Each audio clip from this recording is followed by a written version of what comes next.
අයිබෝන් කියලා පිළිගන්න ඔයාලා හැමෝම eketha YouTube channel එකට. අපේ Python වීඩියෝ පාඩම් මාලාවේ 20 වෙනි එපිසෝඩ් එකට තමයි ඔයාලා මේ විදිහට එකතු වෙලා ඉන්නේ. අද අපි කතා කරන්න බලාපොරොත්තු වෙන්නේ Python වල සමාජික ගණිත කර්ම. එහෙම නැත්නම් membership operators ගැන. membership operator එකක් කියලා කියන්නේ දත්තයක් තවත් දත්තයක් ඇතුළේ මෙතනදි තවත් දත්තයක් කියලා කියන්නේ ස්ට්‍රින්ග් එකක් වෙන්න පුළුවන්, ටපල් එකක් වෙන්න පුළුවන්, ලිස්ට් එකක් වෙන්න පුළුවන්. අපි මේකට සරල වස්තුවක් කියලා කියමු. දත්තයක් තවත් වස්තුවක් ඇතුළේ නැත්නම් තවත් දත්තයක් ඇතුළේ අන්තර්ගත වෙලා තියෙනවද, පවතිනවද කියලා පරීක්ෂා කරන එක තමයි මේ සමාජික ගණිත කර්ම වලින් කියන්නේ. එතකොට මෙතන මේ සමාජික ගණිත කර්ම දෙකක් අපිට කතා කරන්න තියෙනවා. පළවෙනි එක තමයි in, අනික තමයි not in. in කියන එකෙන් බලන්නේ වස්තුව ඇතුළේ අපි සලකනු ලබන දත්තේ තියෙනවාද කියලා. not in එකෙන් කරන්නේ වස්තුව ඇතුලේ සලකනු ලබන දත්තේ නැද්ද කියන එක. ඉතින් මේ දෙකම ඔයාලට තේරෙන්නේ නැති බූලියන් අවුට්පුට් එකක් තමයි ඉන්නේ. අපි මේව බලමු. හැම එකම ප්‍රැක්ටිකලි දැන් බලමු කොහොමද මේක වෙන්නේ කියලා. හරි. මේ දේ ප්‍රැක්ටිකලිම පෙන්වන්න මම ඔයාලට රෙඩි කරගෙන තියෙනවා චූටි ප්‍රෝග්‍රෑම් එකක්. මෙතන x කියන වේරියබල් එකට මම අසයින් කරලා තියෙනවා apple කියන වචනය. ඒ වගේම y කියන වේරියබල් එකට මම අසයින් කරලා තියෙනවා z කියන වචනය. ඒ නිසා මම තවදුරටත් apple සහ z කියන වචන දෙක නෙවෙයි, ඒ වෙනුවට x සහ y කියන වේරියබල්ස් නේම් දෙක තමයි යූස් කරන්න යන්නේ මෙතනින් ඉස්සරහට. හරි. අපි බලමු කොහොමද මේක කරන්න කියලා.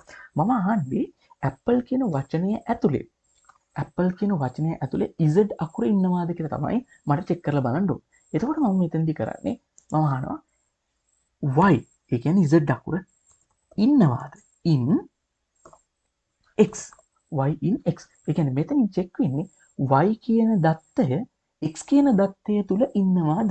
අපි දන්නවා y කියලා කියන්නේ z අකුර, x කියලා කියන්නේ apple කියන වචනේ. එතකොට ඔයාලට තේරෙනවා y කියන කෙනා, ඒ කියන්නේ මෙන්න මේ z අකුර apple කියන වචනේ නැහැ. x කියන වේරියබල් එකයි දත්තේ නැහැ. ඒ නිසා මෙතනින් අපිට false කියලා තමයි ප්‍රතිඵලයක් ලැබෙන්න ඕන. මෙතනින් අපිට false කියලා ප්‍රතිඵලයක් ලැබෙන්න ඕන. මොකද මෙතනින් චෙක් වෙන්නේ y කියන කෙනා, ඒ කියන්නේ z කියන දත්තය x කියන කෙනාගේ ඇතුලේ, ඒ කියන්නේ apple කියන කෙනාගේ ඇතුලේ ඉන්නවද? සරලවම මේ z අකුර apple ඇතුලේ ඉන්නවාද කියලා තමයි අහන්නේ. නැහැ. එහෙම නැහැ. ඒ නිසා මෙතන false කියන එක එන්න ඕන. අපිට false එනවද කියලා බලාගන්න මේක print කරන්න වෙනවා. මම මේක print කියලා දෙනවා. හරි, දැන් මම මේක run කළොත් ඔයාලට බලා ගන්න පුළුවන්. ඔව්, ඔයාලට බලා ගන්න පුළුවන් output එක false කියලා ඇවිල්ලා තියෙනවා. මොකද z අකුර මේ apple කියන වචනේ ඇතුලේ නැති නිසා තමයි output එක false කියලා එන්නේ. හරි. මම මේක පොඩ්ඩක් වෙනස් කරනවා.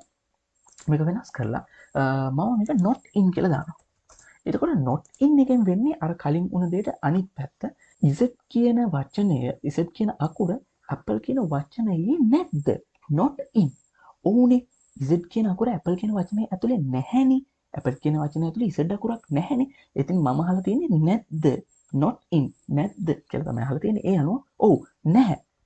නැද්ද කියලා අහුවොත් ඔව් ඒක නැහැ. ඒ නිසා මෙතන true කියන එකක් තමයි මෙතනදී output එක විදිහට ලැබෙනවා. මොකද z කියන අකුර apple කියන වචනේ ඇතුලේ නැද්ද කියලා මම අහලා තියෙන්නේ. ඔව් එහෙම එකක් නැහැ. ඒ නිසා මෙතන true කියන එක තමයි ලැබෙනවා. බලමු true කියලා output එකක් එනවද කියලා. ඔයාලට පේනවා මෙතන true කියලා output එකක් අපිට ලැබිලා තියෙනවා. හරි. මම මේක වෙනස් කරන්න මෙතන z අකුර විනෝඩ ඊළඟට මම p කියන එක දාලා මේක in කියලා check කරනවා. මේක not in කියලා අයින් කරලා in කියන එකත් එක්ක check කරනවා. එතෙන්දි වෙන්නේ මොකද්ද? එතෙන්දි වෙන්නේ මෙතන මෙයා අහනවා z කියන දත්තය x කියන දත්තයේ ඉන්නවාද? ඒ කියන්නේ සරලවම කියනවා නම් p කියන දත්තය, p කියන අකුර apple කියන වචනේ තියෙනවාද? ඔව් තියෙනවා. ඔයාලට පේන්නේ p කියන අකුරු දෙකක්ම තියෙනවා. එකක් නෙවෙයි දෙකක්ම තියෙනවා. ඒ කියන්නේ p කියන අකුර apple කියන අකුර වචනේ ඇතුලේ ඉන්නවා. ඉතින් මම මෙතන අහන්නේ p කියන දත්තේ, මේ y කියන්නේ p කියන දත්තේ x කියන්නේ apple කියන දත්තයේ ඉන්නවාද? in කියන එක තමයි අහන්නේ. ඉන්නවාද කියලා තමයි අහන්නේ. ඒ අනුව ඔයාලට තේරෙන්න ඕන ඔව් ඉන්නවා. එහෙනම් මේකේ output එක true එකක් වෙන්න ඕන. අපි බලමු ඇත්තටම මේකේ output එක true එකක් වෙනවද කියලා run කරලා. ඔයාලා run කරාට පස්සේ ඔයාලට පේනවා මේක true කියලා output එක ලැබිලා තියෙනවා. හරි, මේකම අපි වෙනස් කරමු. මෙතන not in කියන එක. not in දැම්මට පස්සේ ඔයාලට තේරෙන්න ඕන මෙතෙන්දී ඔයාලගෙන් check වෙන්නේ p කියන අකුර apple කියන වචනය ඇතුලේ නැද්ද කියලා.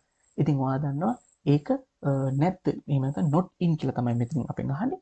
not in කියලා අහුවට පස්සේ ඔයාලට තේරෙනවා නෑ ඒක වැරදි. මේක තියෙනවා. p කියන අකුර apple කියන වචනය ඇතුලේ තියෙනවනේ. මේ බලන්න තියෙනවා. ඉතින් not in නැද්ද කියලා අහුවොත් ඒ කියන්නේ ඒක බොරුවක්. නැද්ද කියලා අහුවොත් නෑ ඒක තියෙනවා.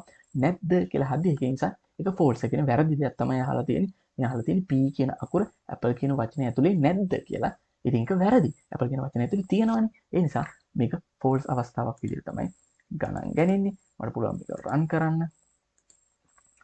රන් කරලා බලුවොත් ඔයාලට පෙනේ ඔව් ෆෝල්ස් කියලා අපිට අවුට්පුට් එක ලැබිලා තියෙනවා. මෙන්න ඒ අනුව තේරෙනවා මේක වැඩ කරන විදිහ. ඉතින් මේක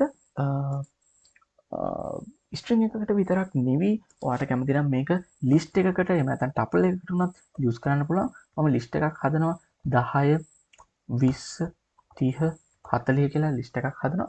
ඒ වගේම මම මෙතන මම මේක ඕනනම් අයින් කරනවා. ඔයාලට මෙහෙම වේරියබල් වලට සමාන කරන්න ඕන කියලා නීතියක් නැහැ. මට පුළුවන් චෙක් කරන්න 20 කියන දත්තය ඉන්නවාද x ඇතුලේ කියලා මෙන්න මෙහෙම චෙක් කරන්න පුළුවන්. 20 කියන ඉන්ට් එකක් මේක ඉන්ටිජර් නම්බර් එකක් 20 කියන දත්තය ඉන්නවාද x කියන වේරියබල් එක ඇතුලේ. එතකොට x කියන වේරියබල් එක x කියන්නේ ලිස්ට් එක බැලුවට පස්සේ වෙනවා 10 20 කියන එක ඉන්නවා.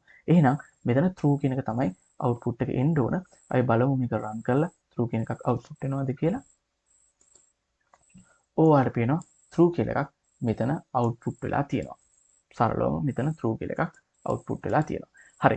ඊට පස්සේ අපිට ඕනම් පුළුවන් මෙතන නැති එකක් අපි හිතමු 70. 70 කියන දත්තය ඉන්නවාද x කියන කෙනාගේ ඇතුලේ. x කියලා කියන්නේ මෙහෙම ලිස්ට් එකක්. ලිස්ට් එක ඇතුලේ 70 කියන කෙනෙක් ඉන්නවද කියලා බලමු. නැහැ. 10 20 30 40 විතරයි තියෙන්නේ. 70 කියලා කෙනෙක් නැහැ. ඒ නිසා මෙතන false කියලා එන්න ඕනේ. එහෙම කෙනෙක් නැහැ කියලා එන්න ඕන. false කියලා. මේක රන් කළොත් ඔයාලට බලා ගන්න පුළුවන් මෙතන false කියලා දත්තයක් false කියලා ඇවිල්ලා තියෙනවා. ඉතින් මම හිතනවා සරලවම ඔයාලට තේරෙන්නේ නැති කොහොමද මේක වැඩ කරන්නේ කියන එක මම විශ්වාස කරනවා හොඳ අවබෝධයක් ලැබෙන්න ඇති කියලා. ඉතින් මේ වගේ වීඩියෝස් තවත් බලන්න අපේ channel එක subscribe කරලා තියාගන්න. ඒ වගේම ඉස්සරහ වීඩියෝස් වලදීත් එකතු වෙන්න අනිවාර්යයෙන්ම වීඩියෝ එක හොඳ නම් like කරන්න. ඔයාලගේ ප්‍රශ්න ගැටලු හැම එකම comments කරන්න අමතක කරන්න එපා. ඒ වගේම තමයි අපේ social media links තියෙනවා පහළ description එකේ. අනිවාර්යෙන් social media වලින් අපිව follow කරන්න. ඊළඟ වීඩියෝ එකෙන් හමු වෙමු. මම ආයේෂ් eketha YouTube channel එක වෙන්නේ